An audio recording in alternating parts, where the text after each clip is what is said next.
Bonjour à tous. Eh bien, me voici de retour pour une nouvelle vidéo dans laquelle j'ai encore choisi un cadre différent. J'essaie de me placer un peu partout dans le jardin. Donc, j'ai trouvé que là, le plan était sympa. Je suis toujours dans mon jardin et donc voilà, je pense que le cadre pour vous parler est idéal à mon goût. Alors maintenant, voilà, comme j'avais dit dans la précédente vidéo, je vais faire en sorte qu'il y ait une vidéo plus visuelle, plus modèle de société le mercredi et des vidéos plus sur la réflexion, sur les questions à se poser, sur l'analyse à avoir dans la vie le samedi. Alors j'ai préparé mon sujet à peu près dans ma tête. Et alors ça va être un petit peu compliqué techniquement parce que je vais tenir des propos qui peuvent faire sourire. Mais si vous réfléchissez bien à la question des propos que je vais tenir, vous allez vous apercevoir que ça pousse à la réflexion. Il y a de quoi réfléchir sur le sujet. Donc voilà, je vais commencer, je vais démarrer mon sujet. En fait, il y aura deux parties. Il y aura une première partie un peu technique et une deuxième partie qui sera plus- un peu plus simple, mais bon, vous verrez bien au fur de la conversation. La première chose que je voulais parler, c'est... alors, j'avais déjà fait une vidéo sur Spinoza. Je ne veux pas aujourd'hui recommencer une vidéo qui va parler complètement de Spinoza, mais en fait, je voudrais prendre un point particulier, très précis, sur la philosophie de Spinoza, plus précisément l'éthique, mais de manière générale, voilà, un point précis sur la philosophie de Spinoza.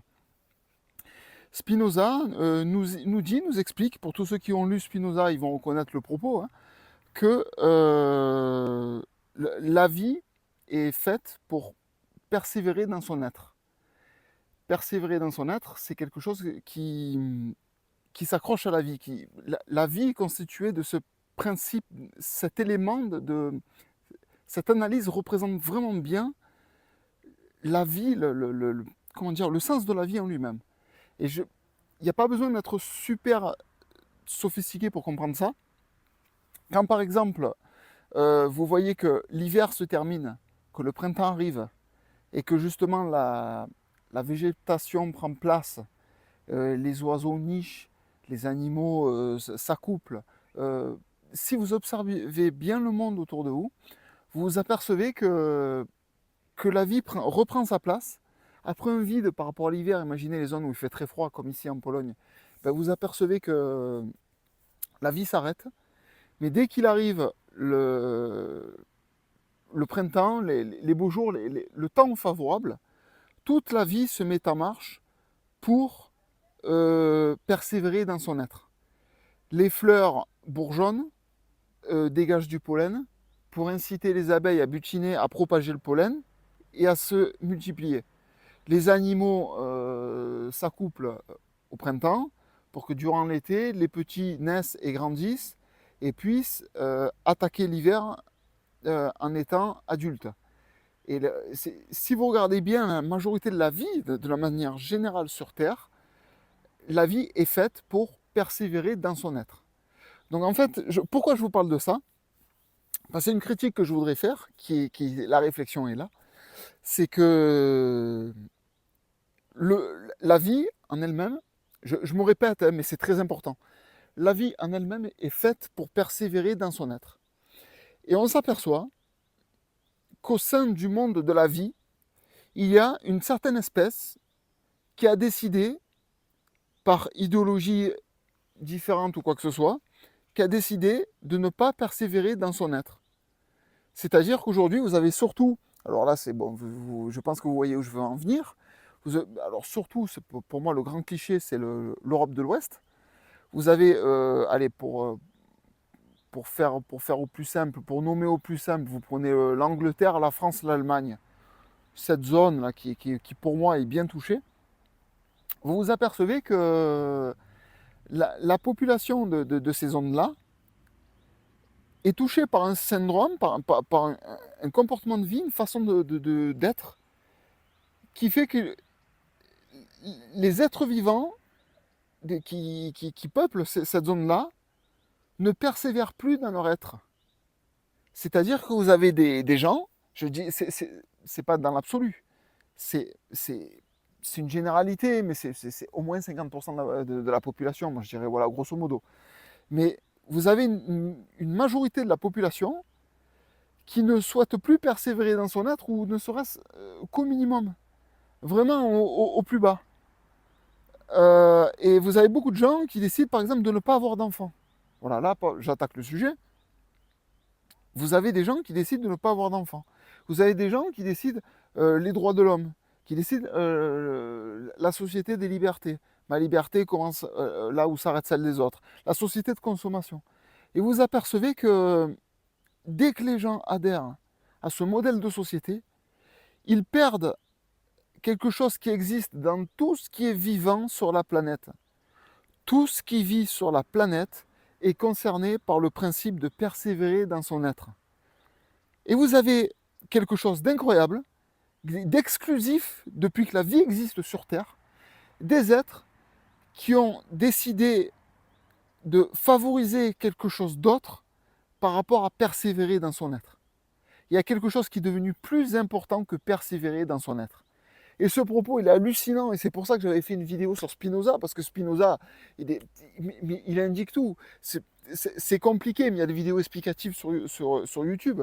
Mais ceux qui ont pu lire l'éthique ou qui ont vu des vidéos explicatives qui ont bien montré ce que veut dire l'éthique, mais vous comprenez bien que là, il y a un problème dans la société, mais un problème énorme.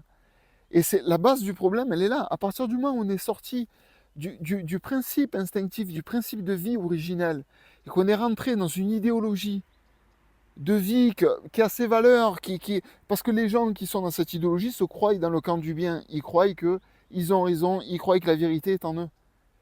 Mais moi je dis quelque chose de simple, posez-vous simplement la question des lois de la nature qui est de persévérer dans son être, une loi qui régit tous les êtres, même les humains, mais tous les êtres vivants de cette planète. Et cette loi, tout à coup, ne concerne plus une petite partie de population à un point donné, à un instant donné, dans un point donné. C'est hallucinant. Il y a quelque chose qui s'est mis de travers, qui ne marche plus.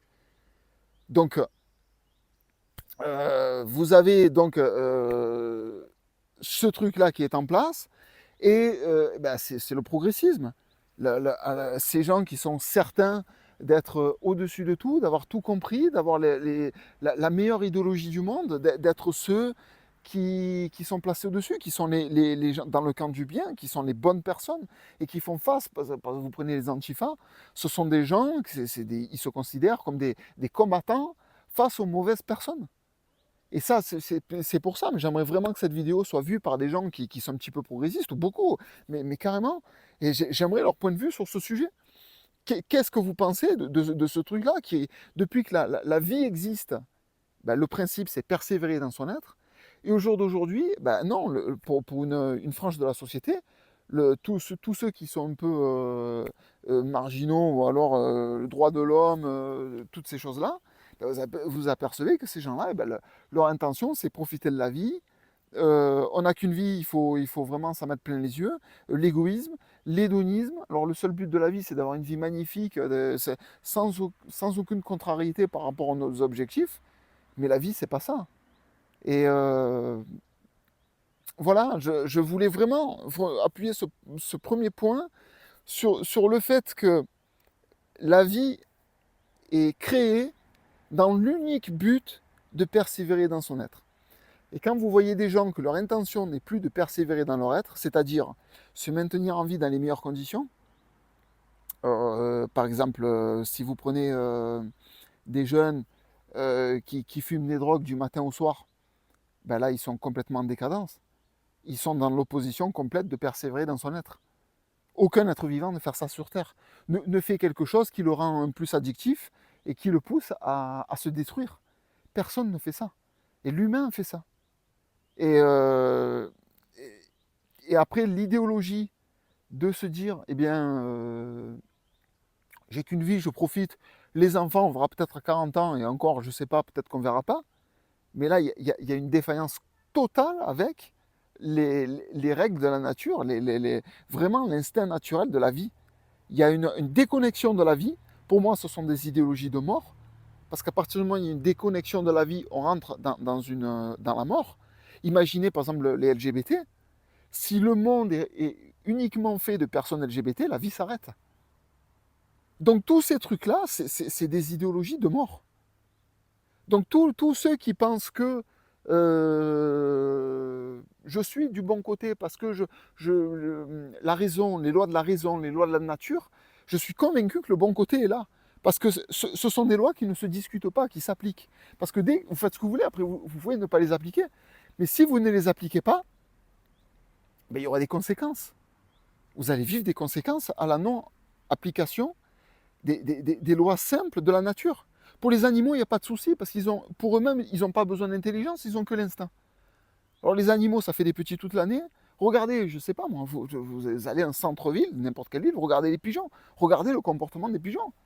Dès que c'est la période de reproduction, ça tourne dans tous les sens, ça roucoule, ça fait le beau, et ça fait des petits en pagaille. La femelle n'a pas à se poser la question, je fais un petit, j'en fais pas. Non, non, c'est l'instinct qui régit tout.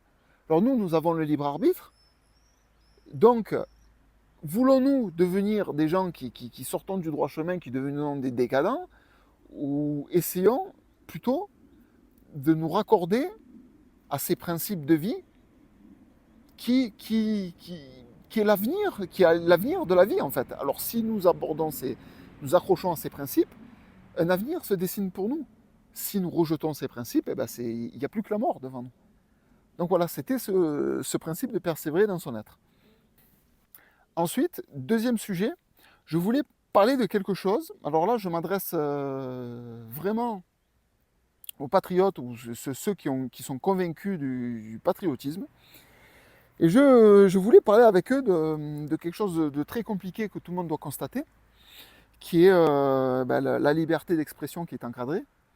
Parce qu'une liberté d'expression qui est mal encadrée, si jamais il y a certains propos que vous pouvez dire qui sont des provocations à la haine. Et ça, bien sûr, aujourd'hui, la République s'inspire de ça, elle nous tient par ça. En fait, quoi que vous ayez, dès que vous avez un mécontentement, vous voyez ce qui se passe, vous voyez la vie qui s'effondre, vous voyez des choses qui vont pas, ça vous dérange, ça vous fait du mal, vous avez tendance des fois à vouloir vous exprimer, à vouloir réagir, mais des réactions vives. Et là, vous faites le faux pas parce que vous pouvez avoir des propos qui vont vous pousser à avoir des provocations à la haine. Et du coup, vous ne pouvez plus parler. Vous vous sentez bloqué, vous dites, mais en fait, dès qu'on dénonce quelque chose, on va provoquer quelqu'un, et provocation à la haine, cette personne peut se retourner contre vous, et selon les propos, selon la tenue de ce que vous avez dit, ça peut aller très loin jusqu'au tribunal. Et donc, il y a une sorte de chape de plomb qui s'impose sur la population, et on ne peut plus rien dire. Et j'ai réfléchi à cette question, et je me suis dit, pas je me suis dit, mais quelque chose de tout simple. En fait, pas tout le monde ne s'en rend peut-être compte, mais nous avons une arme qui nous permet de nous défendre un peu de ça. Parce que plutôt que de dénoncer ce qui ne va pas chez les autres, en fait, il faut focaliser sur ce qui est bon chez nous.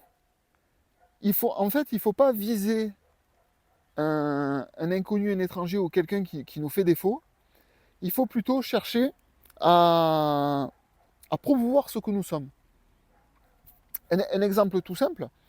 Par exemple, moi, et c'est quelque chose que je conseille à tout le monde, je ne hais personne, je ne rejette personne, je ne déteste personne, aucun peuple sur Terre, aucune race, aucun individu, à part quelqu'un de méchant, quelqu'un de mauvais qui vous veut du mal. Alors là, vous allez vous défendre. Et encore, j'ai même pas la haine. Si vous retournez dans mes premières vidéos, vous écoutez celle du stoïcisme, vous comprendrez pourquoi. Je n'ai aucune colère contre personne. Et au contraire, j'ai tellement d'amour pour les miens que je me suis dit, en fait, la parole est là. Au lieu de se consacrer sur ce que l'on peut reprocher aux autres, il faut se concentrer sur ce qu'il y a de plus important pour nous. Et il suffit simplement de dire, moi par exemple, moi, je le pense profondément, je m'en fous. Je suis blanc, latin, je viens du sud de la France, j'ai des origines marseillaises, mais mes grands-parents étaient vraiment du sud de la France, donc je suis quelqu'un d'origine latine, méditerranéen, qui bronze l'été mais français. Et je suis fier de ce que je suis. Et mon but, pourquoi je vous ai parlé de persévérer dans son être, il y a un lien, c'est pour ça, c'est deuxième partie de vidéo, mais ça se tient. En fait, mon but, c'est de persévérer dans mon être. Mon but, c'est que ce qui existait il y a 100 ans, qui existe aujourd'hui, c'est que ça existe toujours dans 100 ans. Alors, j'ai pas envie de focaliser sur le mal que les autres peuvent chercher à me faire. Ce que j'ai à focaliser, c'est que moi, je suis un blanc qui veut que les blancs continuent à vivre et qui veut faire des enfants blancs. Donc moi, je ne souhaite pas me métisser, je ne souhaite pas me mélanger, je souhaite continuer mes coutumes, les perpétuer et qu'elles existent toujours dans 100 ans. Et je veux me battre pour ce que je suis. Moi, je ne serai plus là. Mais le pousser et le continuer dans l'avenir. Et ça, c'est quelque chose qu'on ne peut pas vous reprocher. L'amour de ce que vous êtes, l'amour de la France, l'amour de vos origines, l'amour du passé, l'amour de, je sais pas, n'importe quoi, de Jeanne d'Arc, de Louis XIV, l'amour de l'histoire de la France, l'amour d'aujourd'hui, on ne peut pas vous le lever, on ne peut pas vous faire de reproches, on ne peut pas vous attaquer sur l'amour que vous avez, sur ce que vous êtes et d'où vous venez. Et pour moi, comme ma dernière vidéo, j'avais cité que le, la société a horreur du vide, dès qu'il y a un vide, c'est rempli par autre chose. Et ben, le truc tout simple, c'est ça. C'est proclamer l'amour de ce que vous êtes, mais soyez-en fiers. Dites-le haut et fort. Mais je le dis même dans tous les sens. Je le dis par exemple, moi en tant que le blanc, c'est mon but, et je comprends tout à fait que quelqu'un, je sais pas moi, un Mexicain au Mexique, qu'il a exactement le même projet, les mêmes intentions, mais c'est tout à fait normal et c'est son but, il a raison. Un Africain en Afrique, mais il a complètement raison. Parce que le but de chaque humain, c'est de persévérer dans son être. Ben, l'intention est là, il faut focaliser sur ça, il faut jouer sur ça. C'est-à-dire que la France est une histoire, c'est une culture, elle ne doit pas disparaître. Mais moi, je veux de mal à personne, je ne veux pas faire la guerre des gens, je ne veux rien faire du tout.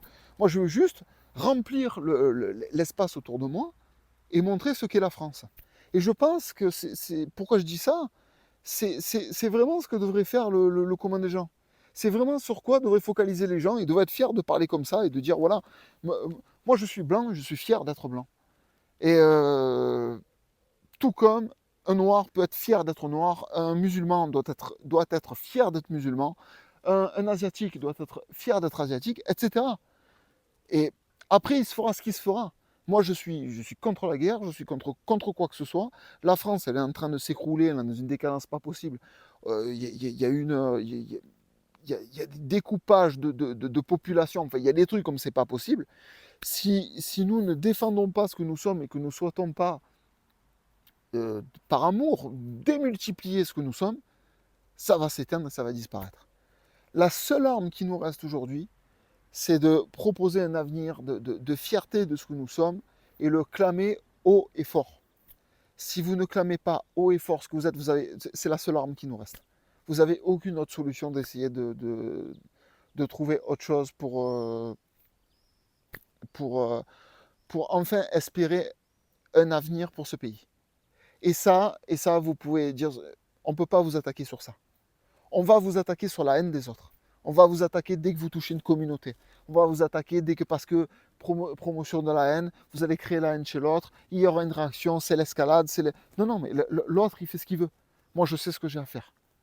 Il ne faut pas s'occuper des autres, il faut s'occuper de soi.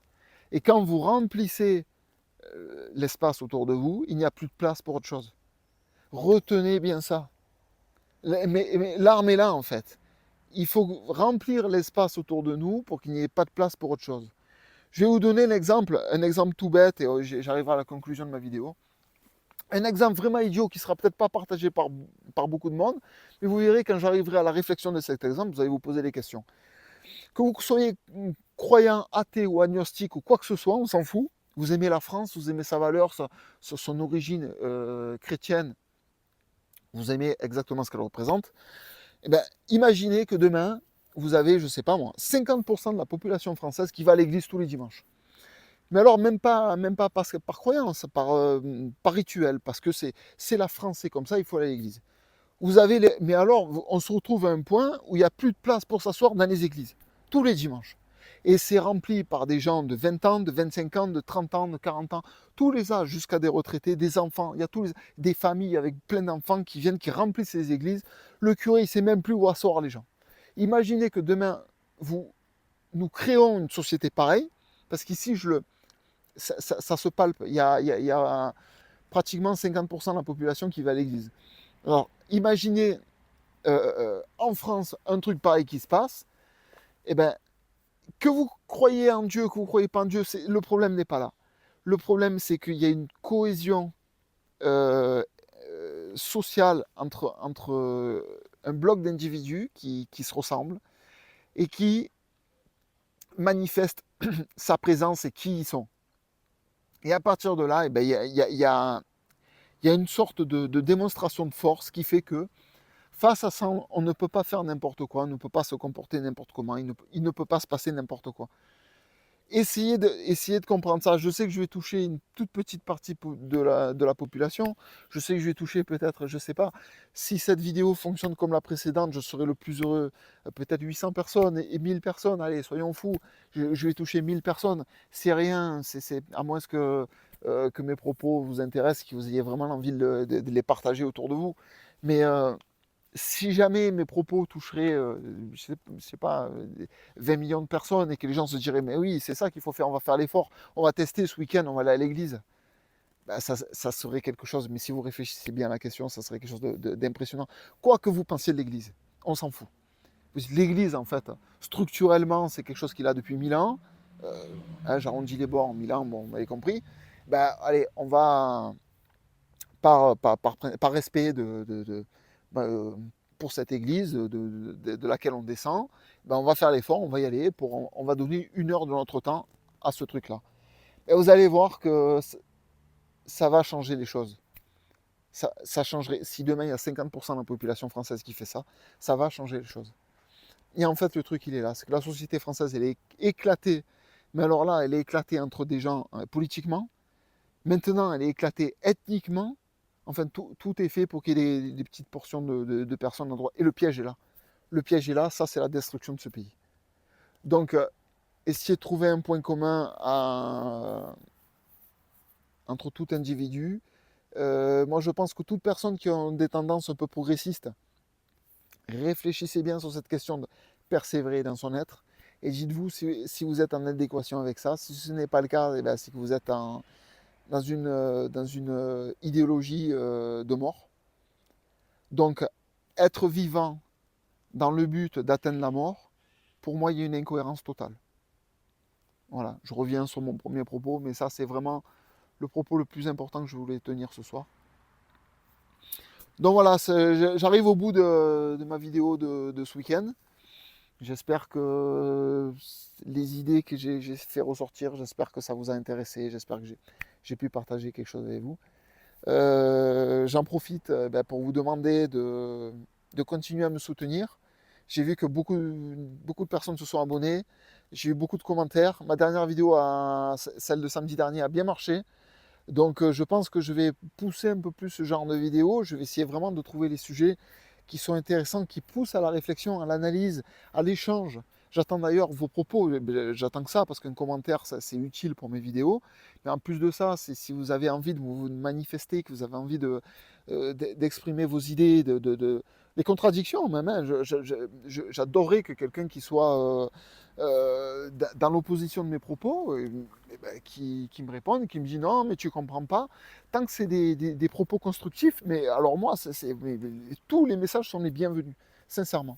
Donc, quelle que soit l'idéologie des gens qui regardent, posez-vous les questions, essayez de me contredisez-moi, pourquoi pas. Si vous voulez contredire Spinoza, ben, il n'y a pas de souci, hein. Je suis peut-être pas la meilleure personne pour en parler, mais bon, j'ai compris ce qu'était Spinoza. Je vous conseille à tous d'ailleurs de le lire. Et donc voilà, n'hésitez pas à me soutenir avec les j'aime, avec les commentaires, les abonnements. J'essaierai de fournir toujours des vidéos intéressantes le plus possible, qui poussent à la réflexion et qui tendent à un avenir pour la France. Parce que ça me tue de voir que la France est en train de mourir. Ça me tue, mais vraiment. Donc écoutez, j'espère que le partage de ces propos puisse aider pour la survie de la France. Et pour ceux qui peuvent être comment dire, vraiment les plus sympas avec moi, vous savez que dans la description, il y a mon adresse PayPal. et parce que j'espère que YouTube pourra participer à ce que ma vie fonctionne. Donc, vous savez, même pour les dons, ne serait-ce que de 1 euro, pour vous, c'est pas grand-chose, mais moi ici, ça, voilà, ça m'aide à manger. Donc, quelqu'un qui voit ma vidéo, qui trouve que, bah, que j'essaye d'être entier, que j'essaye d'être authentique dans la vérité, si vous trouvez que ma position est bonne et si vous voulez me soutenir, bah, je vous remercie d'avance. J'ai jamais reçu aucun don encore aujourd'hui, mais écoutez, j'espère que ça puisse arriver.